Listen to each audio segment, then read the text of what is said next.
Hello， 大家好，我是亚麻达。之前呢，经常会有人问我说我的菜谱都是怎么得来的。我觉得就干说你们可能无法理解，所以我今天举个例子给你们讲解一下。我一直都觉得研发菜谱呢，非常像在实验室里面做那个控制变量实验。尤其是呢，我平时其实也挺喜欢在知网上看一些关于菜谱研发的论文的，所以我今天呢找到了一篇论文跟大家分享一下。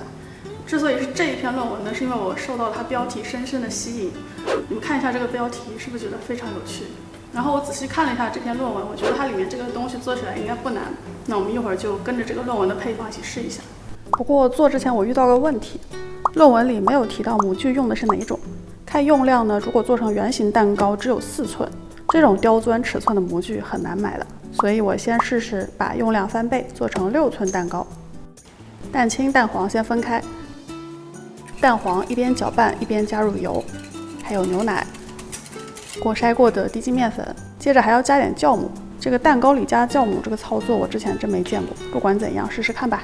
最后是灵魂食材鱼香肉丝粉，就是超市里最常见的那种，差好美之类的品牌。把面糊拌匀，蛋清加点柠檬汁，起到去腥和稳定蛋清的作用。一边打发一边分3次加入糖，打到这样硬性发泡，也就是打蛋器能拉出一个坚挺的小尖儿。蒯1大勺蛋清，加入蛋黄面糊，再把面糊倒回蛋清，翻拌均匀。6寸模具里垫张烘焙纸，面糊倒进去，磕2下，震出气泡，放入预热好的烤箱，180度23分钟。出炉后也磕2下，震出热气，立刻倒扣在网架上晾凉，就可以脱模了。这是什么鬼啊！我人生中没烤过这么失败的蛋糕，烦死了！还好这配方不是我出的。哦，我想起来了，原配方的用量只有我的1半，所以温度时间也要相应调整啊。看来是我的错。再来一次，分蛋，打发，拌好面糊，送入烤箱，150度烤40分钟。这回终于正常了，尝一口，到现在都还不知道什么味儿呢。说实话，这个面糊我在打的时候，我有一点担心，我觉得它闻起来那个鱼香肉丝味真的还蛮重的。怎么说呢？也不能说特别难吃，但是有点怪，我觉得。因为鱼香肉丝什么味儿大家应该吃过吧？就是会有一点酸，有点甜，有点辣，然后加上蛋糕，我觉得它有点 too much， 就太多味道了，在我嘴里，让我有一点不知所措，就是不知道它重点是什么。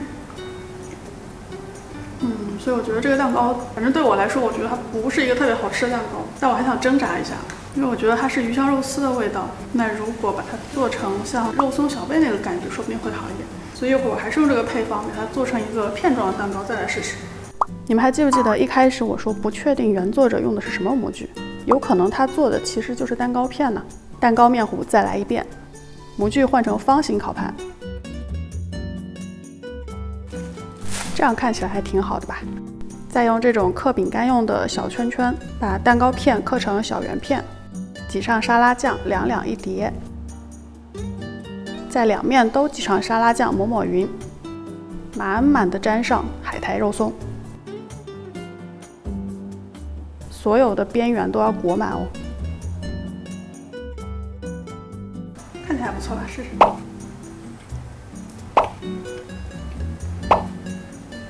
真的变好吃了。其实外面很流行的那个肉松小贝我也吃过，我个人对它不是很感冒，因为我感觉它那个蛋糕的味道和肉松的味道有点分离。但是因为这个蛋糕它本身就有一点那种奇奇怪怪的鱼香肉丝味，然后合上肉松之后，它反而就和谐了，突然就变成了一个整体，你就完全感觉不出来蛋糕本身有什么奇怪的，就变成一个很好吃的肉松味的蛋糕了。所以今天这个实验的结果，我觉得还算是比较成功的吧，虽然跟我想象中的不太一样。那今天的节目就到这里啦，然后我也不知道这一期算不算是给大家提供了一个有用的配方，但反正我觉得按照这个做法做出来是真的还挺好吃的。上一个你们就忽略就好了。大家如果喜欢我的节目或者喜欢我本人，不要忘记点赞、订阅、关注、评论、转发、投硬币，一键3连。麦食慢语节目在全平台都有放送，也欢迎大家去哔哩哔哩解锁专属彩蛋。